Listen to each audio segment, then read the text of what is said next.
2, 3, 4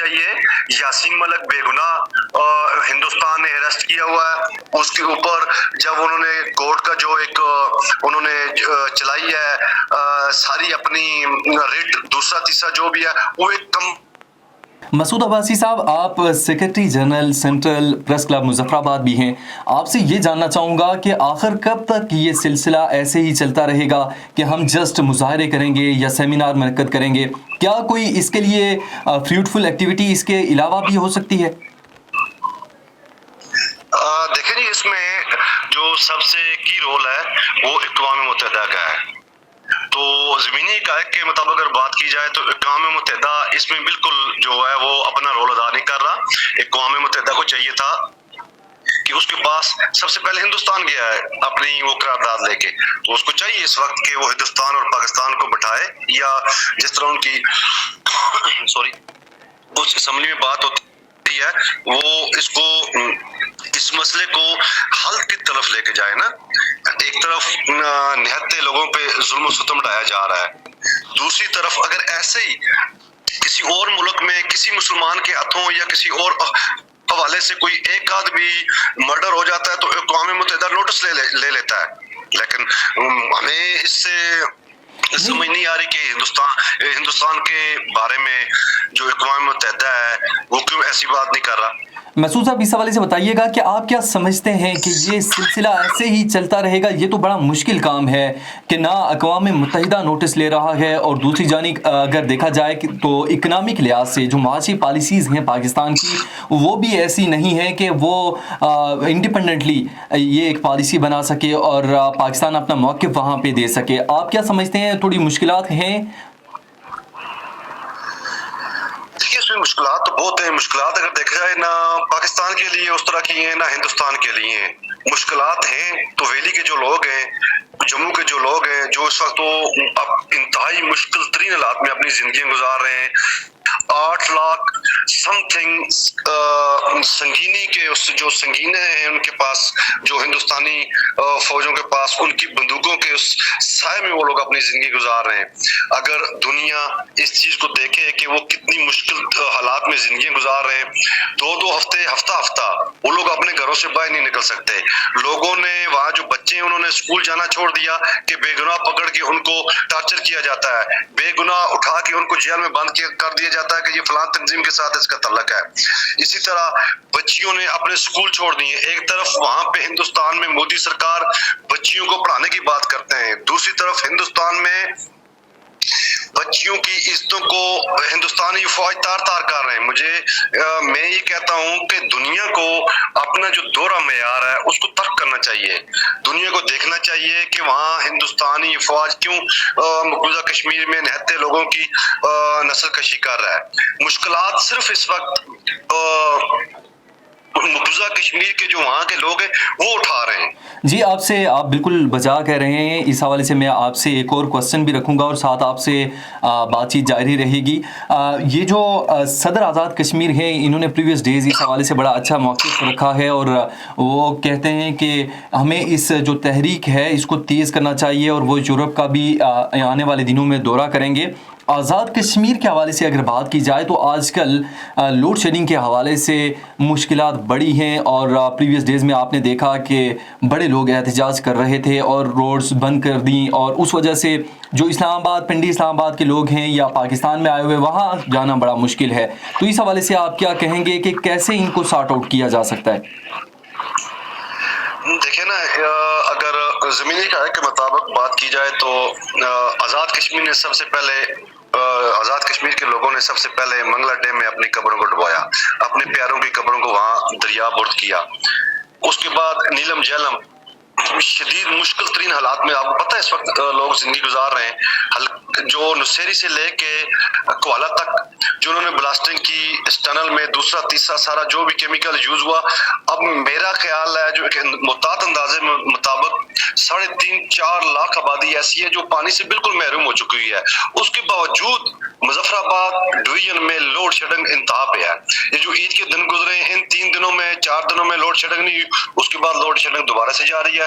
جو مظفر آباد اندرون شہر ہے، کیپٹل آزاد کشمیر کا، کیپٹل جو فیس ہوتا ہے ریاست کا، لیکن فیس میں بھی 8 سے 10 گھنٹے لوڈ شیڈنگ ہوتی رہی. اب جو مضافاتی علاقے ہیں مظفر آباد ڈویژن کے, ان میں 12-18 اس سے زیادہ بھی لوڈ شیڈنگ ہوتی ہے, اس سے کم نہیں ہوتی. مجھے بتائیں کتنی قیمت یہ لوگ جو مظفر آباد ڈویژن کے یا آزاد کشمیر کے لوگ ہیں یہ اٹھائیں گے. اب پروجیکٹ یہاں پہ لگتے ہیں, سب چیز یہاں پہ ہوتی ہے, پوری دنیا کا قانون ہے, کہیں بھی کوئی اس طرح کا پروجیکٹ لگتا ہے تو اراؤنڈ اباؤٹ جو اس کی آبادی ہے پہلے تو اس کو وہاں کے اس میں بجلی مفت دی جاتی ہے, اگر مفت نہیں ہے بہت کم انراق میں وہاں پہ ان کو بجلی کی سپلائی دی جاتی ہے. لیکن یہ مظفر آباد یا ریاست ایسی بدقسمت جگہ ہے جہاں پہ پروجیکٹ سارے یہاں پہ لگتے ہیں, لیکن یہاں کی بجلی جا کے برہان اور اس میں پشاور گرڈ پہ لگتی ہے, وہاں سے 1.5 روپے کے بجائے 10 روپے 18 روپے یونٹ یہاں ان کو فروخت ہوتی ہے کشمیر کے لوگوں کو. ایگزیکٹلی مسعود صاحب, آپ نے اس حوالے سے بڑا بریف ساری چیز بتائی ہے کہ بڑی مشکلات ہیں, لیکن مجھے یہ بتائیں کہ کیا کوئی ایسی گورنمنٹ آزاد کشمیر کے اندر آئے گی کہ جو ایک انڈیپینڈنٹ پالیسی بنا سکے؟ نہیں, مجھے نہیں لگتا کہ ایسی کچھ ہو, کیونکہ جو آزاد کشمیر کے لوگ ہیں اس میں 90% لوگ ایسے ہیں جو پاکستان کی طرف دیکھتے ہیں, وہ پاکستان کو اپنی آخری منزل سمجھتے ہیں اور کشمیر بنے کا پاکستان کا نعرہ مارتے ہیں. یہ خود کتنی مشکلیں اٹھا رہے ہیں, آج بھی اٹھا رہے ہیں, مجھے لگتا ہے مستقبل میں اٹھائیں گے, لیکن وہ جو پاکستان کے نہ وہ خلاف بات سنتے ہیں نہ پاکستان کے خلاف بات کرتے ہیں. رہی باقی اداروں کی بات, جو ہماری بیوروکریسی ہے پاکستان کی ہو یا آزاد کشمیر کی ہو, اس کو صرف اور صرف اپنے چند ٹکوں پر اکتفا کرنا ہوتا ہے, وہ اس کے لیے کام کرتے ہیں. باقی کوئی ایسا نہ آزاد کشمیر کی بہتری کے لیے کام ہو رہا ہے, نہ پاکستان اس طرح وفاق جو گورنمنٹ ہے پاکستان کی وہ آزاد کشمیر کے لوگوں کی بھلائی کے لیے اس طرح سوچتی ہے. مسعود عباسی تو اس صاحب, میں مجھے تو نہیں لگتا کہ اس میں کوئی بہتری ہوگی. عباسی صاحب, اس حوالے سے ظاہرہ آپ secretary general central press club Muzaffar آباد بھی ہیں, آپ بہت ساری چیزوں سے آگاہ بھی ہیں, اس حوالے سے بتائیے گا کہ یہ کوئی ایک ایشو چل رہا ہے اور میڈیا میں باز گس چل رہی ہے کہ 10 کروڑ روپے کی آزاد کشمیر کے جو صدر ہیں, موجودہ صدر, انہوں نے گاڑی لی ہے, اور ایسا ہی اگر دیکھا جائے تو واویلا ہو رہا تھا کہ بجٹ اور یہ پاکستان سے اور وفاق سے ہمیں بجٹ کی منظوری میں بڑی مشکلات ہیں کیونکہ ہمیں پورے طور پر پے نہیں کیا جا رہا اور ترقیاتی منصوبوں کے لیے ہمارے پاس پیسے نہیں ہیں, گرانٹ نہیں ہے. تو مجھے یہ بتائیں کہ اگر 10 کروڑ کی گاڑیاں یہ لیں گے تو صحت, تعلیم اور ترقیاتی منصوبوں کے لیے پھر کیا رہ جاتا ہے؟ دیکھنا یہ بہت بری روایت چل پڑی ہے کہ جو بھی پریزیڈنٹ یا پرائم منسٹر یا وزیر نئے آتے ہیں ان کے لیے اربوں روپے کی گاڑی خریدی جاتی ہیں. ایسے ہی صدر ریاست کے لیے بھی گاڑی خریدی گئی ہے, حالانکہ جو سیکٹری مالیات ہیں وہ ایک جو آزاد کشمیر میں یا مظفر آباد میں ایک ورک چارج بھرتی کرنا ہوتا ہے تو اس پہ وہ قدغن لگا دیتے ہیں کہ ہمارے پاس اتنا مالیاتی بجٹ نہیں ہے کہ ہم لوگ آپ کو یہاں سے اس جو ورک چارج ایڈ ہاک ملازم ہے اس کو پرمٹ کریں یا اپوائنٹ کریں. اب 10 کروڑ کی گاڑی کے لیے انہوں نے میرے خیال ایک ہفتہ نہیں لگایا تو وہ گاڑی کے لیے نوٹیفکیشن جاری کر دیا ہے. ہونا تو یہ چاہیے کہ یہاں چیف سیکرٹری بیٹھتے ہیں آزاد کشمیر میں, وہ پاکستان اور آزاد کشمیر میں ایک برج کا کردار ادا کرنا چاہیے ان کو, لیکن جب بات آتی ہے اپر لیول پہ تو چیف سیکرٹری صاحب بھی, سیکرٹری مالیات صاحب بھی اور باقی لوگ بھی وہ بالکل چپ ہو جاتے ہیں. جب بات کہیں آتی ہے آزاد کشمیر کے لوگوں کی فلاح و بہبود اور ان کی بھلائی کی تو وہاں سارے ادارے الرٹ ہو جاتے ہیں. ہماری بدقسمتی یہ ہے کہ ہم لوگ شخصیت پرست بن چکے ہیں, مردہ پرست ہماری وہ ذہنیت بن چکی ہوئی ہے, کوئی بھی اس طرف نہیں بولتا. 10 کروڑ کی گاڑی کے بجائے آزاد کشمیر میں 1200 اسکول ایسے ہیں جو عرصہ 15 سالوں سے بغیر چھتوں کے ہیں. نیلم ویلی ہے, لیپا ویلی ہے, یہ اندرور اس میں مظفر آباد حلقہ 4 ہے, حلقہ 5 ہے, اس کے درجنوں اسکول ایسے ہیں جن کے بچے لوگوں کے گھروں میں تعلیم حاصل کرتے ہیں یا بغیر چھت کے اسکول میں پڑھتے ہیں. جب بارش ہوتی ہے چھٹی ہو جاتی ہے, جب بہت زیادہ دھوپ ہوتی ہے تب بھی چھٹی ہو جاتی ہے. مجھے بتائیں اس کا ریاست کا کیا بنے گا؟ یہ اس پہ کوئی اس کا اس طرح کا نہیں ہے کہ اس کے بارے میں کوئی سوچا جائے. ہر جو آنے والا صدر ہے, پرائم منسٹر ہے, وزراء ہیں, وہ صرف اپنے بارے میں سوچتے ہیں, اپنے بھتیجے بھانجوں کے بارے میں سوچتے ہیں, باقی ان کو ریاست کی عوام اور ریاست سے کوئی غرض نہیں ہے. ایگزیکٹلی, بالکل آپ ٹھیک کہہ رہے ہیں, بڑی مشکلات ہیں, لیکن اس حوالے سے بھی بتائیے گا کہ صحافی برادری جو ہے وہ کیا کردار ادا کر رہی ہے. میں تو اکثر دیکھتا ہوں کہ آزاد کشمیر کے اندر بالخصوص ہمارے جتنے بھی صحافی برادری ہے وہ بالکل کوئی رول نہیں پلے کرتے، حتیٰ کہ اگر دیکھا جائے تو جو اپوزیشن جماعتیں ہیں وہ بھی کوئی رول نہیں پلے کر رہی ہیں. تو اس حوالے سے آپ کا کیا موقف ہے؟ دیکھیں اس میں صحافی جو ہے نا وہ آپ خود ایک جرنلسٹ ہے، آپ کو پتا ہے کہ ہم لوگ ادارے کی پالیسی فالو کرتے ہیں. جب اسلام آباد میں بیٹھا ادارہ آزاد کشمیر کے پرائم منسٹر سے کر لے گا، سودا بازی کر لے گا، جب کوئی چینل ہے وہ بیٹھا ہے آزاد کشمیر کا پرائم منسٹر یا پریزیڈنٹ اس سے سودا کر لے گا، اس سے بات کر لے گا، جی آپ نے میرے خلاف سٹوری نہیں دینی، ایک رپورٹر یہاں پہ فیلڈ میں کیا کرے گا؟ جی ٹھیک ہے. اسی طرح مظفر آباد میں جو جرنلسٹ ہیں ان کے پاس نیوز پیپر ہیں، نیوز چینل میں اپنے تئیں وہ سارا کام کر رہے ہیں، لیکن بعض چیزیں آگے وہ آن ایئر نہیں کرتے، بعض چیزیں آگے وہ پرنٹ میڈیا میں پبلش نہیں کرتے. وہ ملکان کی اور ان کی اپنی پالیسی ہوتی ہے. اپنی طرف سے مظفر آباد میں جو لوگ کام کر رہے ہیں وہ ٹھیک کام کر رہے ہیں، وہ خبر دیتے بھی ہیں، اور الحمدللہ ایسی جو میرا خیال ہے سینکڑوں سٹوریاں ان لوگوں نے دی ہیں جو مختلف اخبارات سے کام کرتے ہیں، مختلف چینل میں، جن کی سٹوریوں پہ انٹرنیشنل لیول پہ بھی بات ہوئی ہے، لیکن جو ہمارے ریاست کے لوگ ہیں ان کے کان پر جوں تک نہیں رہیں. مسعود عباسی صاحب ہمارے ساتھ راجہ منصور علی خان صاحب پی ٹی آئی کے جو سیکرٹری جنرل ہیں وہ بھی موجود ہوں گے. ہم ان سے بھی جانیں گے جتنے آپ نے ایشوز ریز کیے ہیں، اور میں یہ چاہتا ہوں کہ آئندہ بھی آپ اسی طرح ہمیں بتاتے رہیں کہ کیا کیا ایشوز ہیں، کیونکہ اکثر لوگوں کے ایشوز وہ نہ بتائے جاتے ہیں اور نہ انہیں سارٹ آؤٹ کرنے کی کوشش کی جاتی ہے. آپ سے پوچھوں گا بلدیاتی الیکشن کے حوالے سے، یہ کروڑوں کی گاڑیاں تو خریدی جا رہی ہیں اور تمام تر مسائل جوں کے توں ہیں، اور بلدیاتی الیکشن کے حوالے سے ایک صرف واویلا چل رہا ہے. ابھی تک انہوں نے کوئی اس حوالے سے بھی بجٹ میں کوئی رقم مختص نہیں کی ہے، اور سوشل میڈیا پر ایک ہنگامہ برپا ہے کہ یہ کیا جو موجودہ حکومت ہے پی ٹی آئی کی بلدیاتی الیکشن کرا سکے گی؟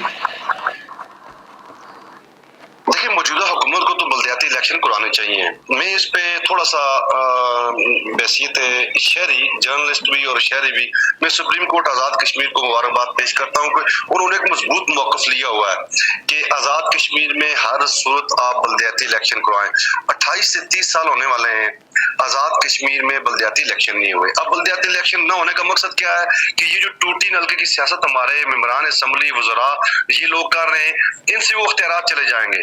اب ان کے اختیارات جانے کے ڈر کی وجہ سے آزاد کشمیر میں 3 دہائیوں سے جو ینگ جنریشن ہے، جو ایک ینگ قیادت ہے، اس کا فقدان ہے. یہ جو بے شک یہ تجربہ کار لوگ ہوں گے، سب چیز ہے، لیکن پوری دنیا میں سب سے پہلے جو الیکشن کرائے جاتے ہیں وہ بلدیاتی الیکشن ہوتے ہیں. یہ جو گراس روٹ لیول سے اوپر لے کے آتے ہیں اس کو ینگ لوگوں کو، جو آگے جا کے اپنی ریاست کے لیے، اپنے ملک کے لیے، اپنے اداروں کے لیے، اپنی عوام کے لیے کام کرتے ہیں. لیکن بدقسمتی ہماری کہ آزاد کشمیر میں 26 سے 28 سال ہونے والے ہیں، یہاں پہ بلدیاتی الیکشن نہیں ہو سکے. نون لیگ کی گورنمنٹ میں سپریم کورٹ نے احکامات جاری کیے کہ آپ الیکشن کروائیں، انہوں نے بھی رائے فرار اختیار کی. اب اس گورنمنٹ میں جب نیازی صاحب پرائم منسٹر سے تب بھی انہوں نے کہا کہ اگست میں الیکشن ہونے چاہیے. اب موجودہ جو پرائم منسٹر ہیں ان کو بھی حکومت آزاد کشمیر کو، الیکشن کمیشن کو واضح احکامات جاری کیے سپریم کورٹ نے کہ الیکشن کروائیں. اب مجھے خود میں جو میری ذاتی اسیسمنٹ ہے اس میں کہیں لگتا ہے کہ یہی گورنمنٹ کسی وزراء کو یا کہیں اور سول سوسائٹی کو لا کے دوبارہ سے سپریم کورٹ میں کوئی ریٹ پٹیشن یا نظرثانی کے لیے اپلیکیشن دیں گے کہ ہمارے پاس پیسے نہیں ہیں. اب بات پھر وہی آپ والی آ جاتی ہے کہ انہوں نے جون میں 2.5 ارب روپے کی گاڑیاں خریدی ہیں، لیکن 53 کروڑ جو الیکشن کمیشن مانگ رہا ہے اس کو نہیں دے رہے. ایگزیکٹلی ایسے ہی ہے. یہاں سے بھی آپ اندازہ لگا سکتے ہیں کہ ان کی کتنی اس پہ نیت خراب ہے کہ بلدیاتی الیکشن نہ ہو. تو میں اور سول سوسائٹی سے اس والے سے بات کرنا چاہتا ہوں کہ سول سوسائٹی اٹھے، سپریم کورٹ جائے، اور حکومت آزاد کشمیر، یہ نہیں ہے کہ پی ٹی آئی کی حکومت ہے یا نون کی یا کسی کی جو بھی ہو، وہ اس کے خلاف جائے کہ حکومت کو چاہیے وہ جہاں سے مرضی کرے، جس طرح مرضی کرے، وہ اگست میں بلدیاتی الیکشن کروائیں. بلدیاتی الیکشن ہونے سے آزاد کشمیر خطے کی تقدیر بدل جانی ہے. دیکھیں نا آپ ایک وارڈ میں اگر بہت زیادہ کرپشن ہوتی ہے تو 2 لاکھ روپے کو بھی کم از کم 8 سے 10 لاکھ اگر اس وارڈ میں لگتے ہیں تو وہ وارڈ جو ہے وہ اچھا والا اس میں جو ڈیولپمنٹ ہو جائے گی. لیکن یہاں پہ کیا ہے، ایک